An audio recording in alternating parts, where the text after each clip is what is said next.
One day, I discovered my husband was having an affair.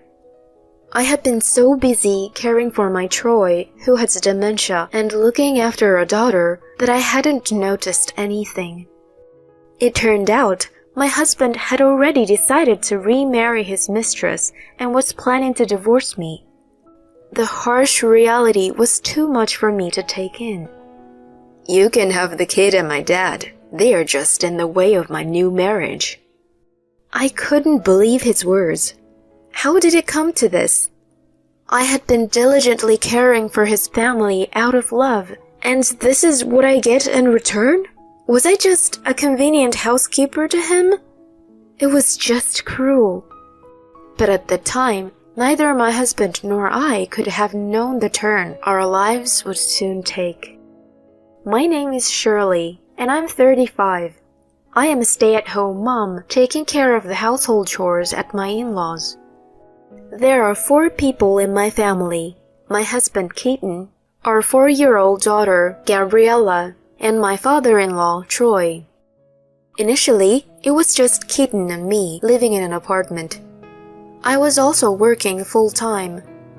However, shortly after giving birth, my mother-in-law passed away. I'm worried about my dad living alone at the family home. Respecting his wishes, we decided to move into his parents' house. It's been about 3 years since we moved in, and I've gotten used to the life here. A significant change in the past few months is that I've gone from being a working professional to a full-time homemaker. Even after moving in with Troy, I continued to work at the same company. However, about 3 months ago, while I was cleaning up after dinner, Troy asked me something. Shirley, what day is it today? Today? It's the 3rd. Ah, right. It's Thursday, isn't it? No, today is Friday. Look, it's on the calendar, right there. Oh, my bad. Lately, I've been losing track of the dates. At that time, I thought he was just a bit confused, but his behavior began to get worse. He'd ask for meals right after eating and couldn't remember where things were. It was clear it was not normal. I grew concerned and suggested he should visit a doctor, but he gently refused, and I couldn't push it further. I was at a loss about what to do with him, but I couldn't just leave things as they were. So, I decided to talk to Keaton about his father's condition. Since my husband always left for work early and came back late, he didn't know what was happening with his father, who was usually asleep by the time he got home.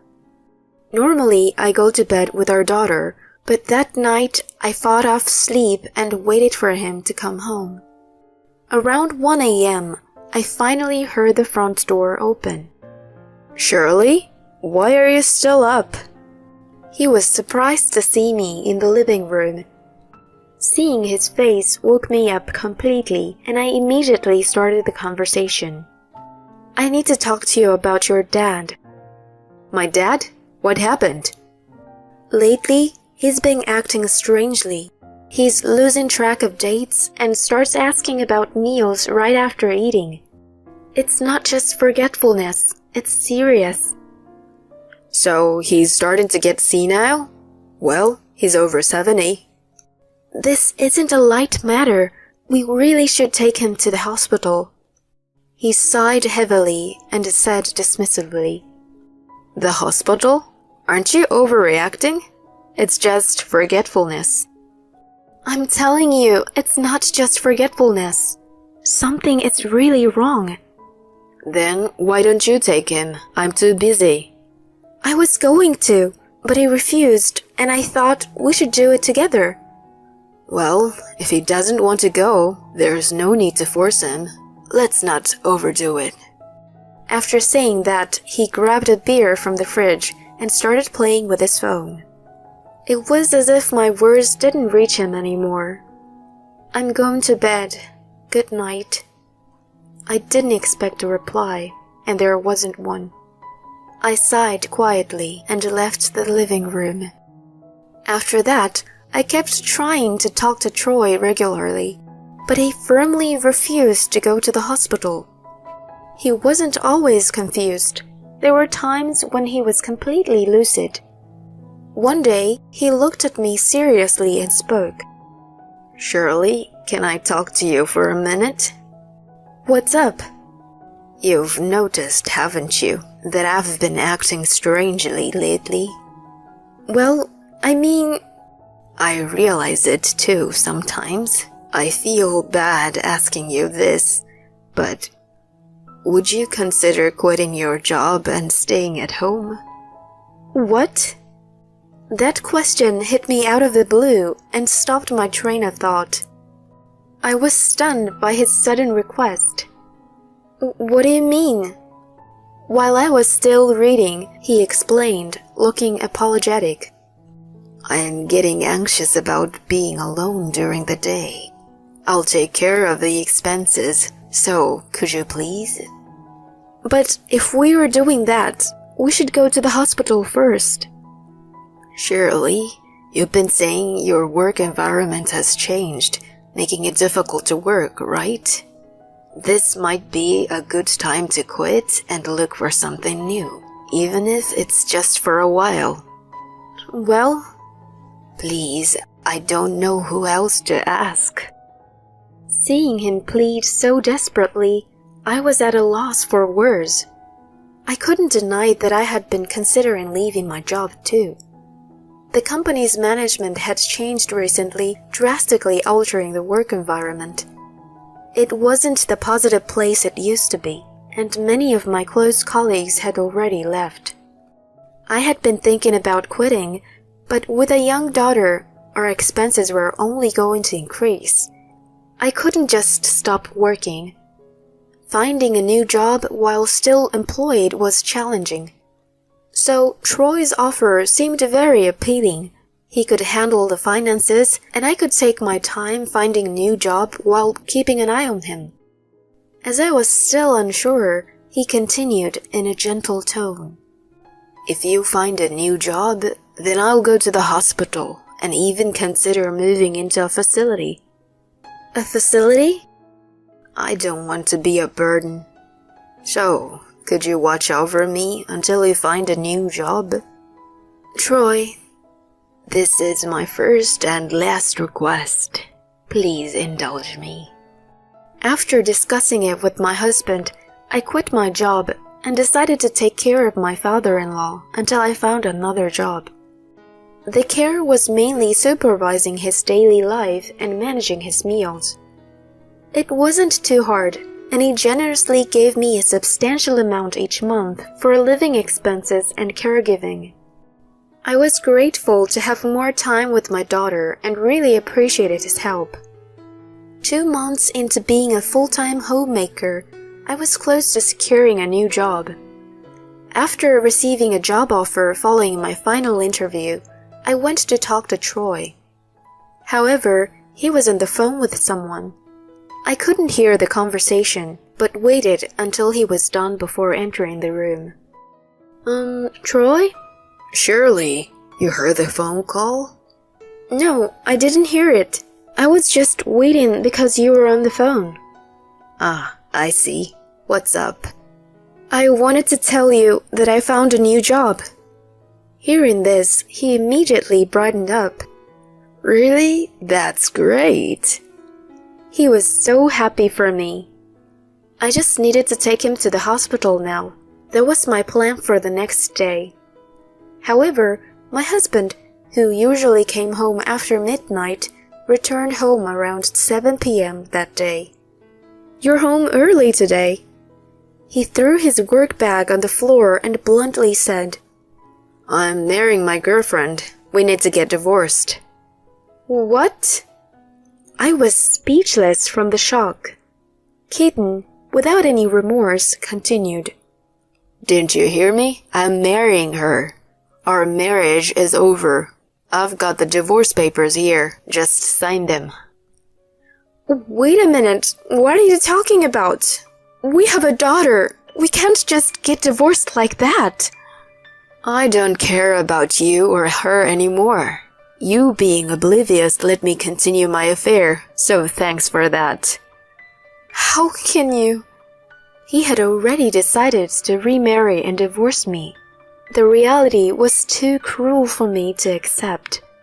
My mind went blank and he coldly said, "You can have the kid and my dad. They're just in the way of my new marriage."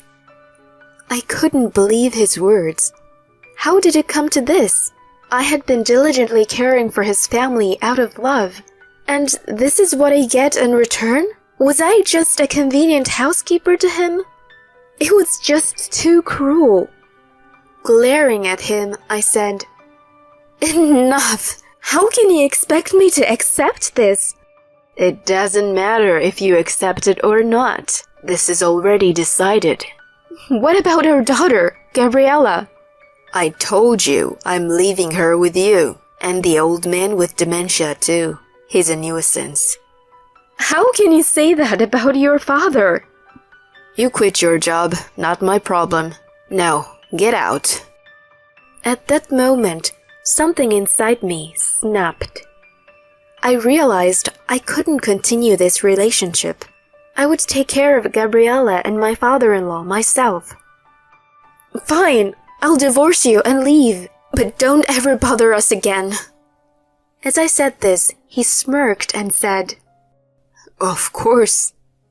I was so angry that I signed the divorce papers and threw them at him. After cooling off outside for a while, I returned to find him gone and a message on my phone saying he'd stay at his mistress's place until we left. I was at a loss with no place to go. Finding a new home would take time. As I was pondering what to do, Troy approached me. "Troy, I'm sorry. I'm a bit busy right now." You're worried about the future, right? Don't worry, I've already found a place. You have? But Troy, why? How did you? I overheard your conversation. I saw this coming and rented a place early. What? Take a look at this. He handed me an envelope filled with pictures. They were of my husband with another woman. Troy, are these? Sorry, I haven't been honest with you till now. I had a feeling something was going on, so I hadn't investigated. What? According to him, he woke up one night a few months ago and accidentally witnessed my husband on the phone with his mistress. He then asked a friend who worked at a detective agency to investigate my husband's affair. He pretended to have dementia and encouraged me to change my work environment so I would be prepared in case of a divorce. He planned to reveal my husband's affair to me once my life was somewhat stable and had already arranged for an apartment in case something happened. Troy, I can't thank you enough for everything you've done. Oh, I should be thanking you. My days have been so comfortable because of you. Oh, Troy. Anyway, now that it's decided, we should move out as soon as possible. He thinks I'm senile. It's time for some payback. He whispered his elaborate plan to me, his face breaking into a mischievous smile. 2 weeks later, after we had moved, I informed my ex-husband that. As expected, he called me, yelling before I could even speak. What the hell is this? Well, hello to you too. Answer me. What the hell is going on? Calm down. What are you talking about? How? Why did you destroy my family home? That was the plan Troy had shared with me, to demolish the family home and leave Keaton nowhere to return. I told him the truth in response to his panicked state. Just so you know, it wasn't me who did it, it was your father. What? Why would he be involved? He's senile. That was all a lie. A lie? What do you mean? Your father knew about your affair and pretended to have dementia to help me. What? He was pretending? You two set me up? He continued to yell and blame us over the phone. As I was wondering what to do, my father-in-law took the phone from me and coldly said, "This is all the result of what you've done. You should know there's no inheritance left for you." "What? You're kidding, right?" "I've bought an apartment for Shirley and Gabriella, and the rest will go to my care facility. Not a single cent for you." "Wait, I told my girlfriend I have a house and your inheritance." "Well, too bad. Shirley's already hired a lawyer. Be prepared to pay alimony and child support." "Wait, please. No!" As my ex-husband's cries of despair echoed, Troy ruthlessly hung up the phone and handed it back to me. "Live freely from now on," he said with a kind smile. Later, I demanded alimony through my lawyer from my ex and his mistress. It turned out she was his subordinate at the same company. Both were demoted to different subsidiaries, their salaries significantly reduced. They struggled to pay the monthly alimony and child support, and although they tried to negotiate a reduction, I refused. I intend to make them suffer thoroughly. As for me, I was living happily with my daughter in the apartment my father-in-law bought. It was conveniently located within walking distance from the station, making it easy to commute to my new job.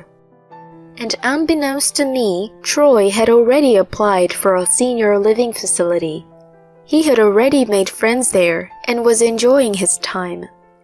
My daughter and I visit him several times a month, and seeing him healthy and happy is a great relief. I never forget the gratitude we owe him and plan to live happily with my daughter, cherishing our newfound freedom.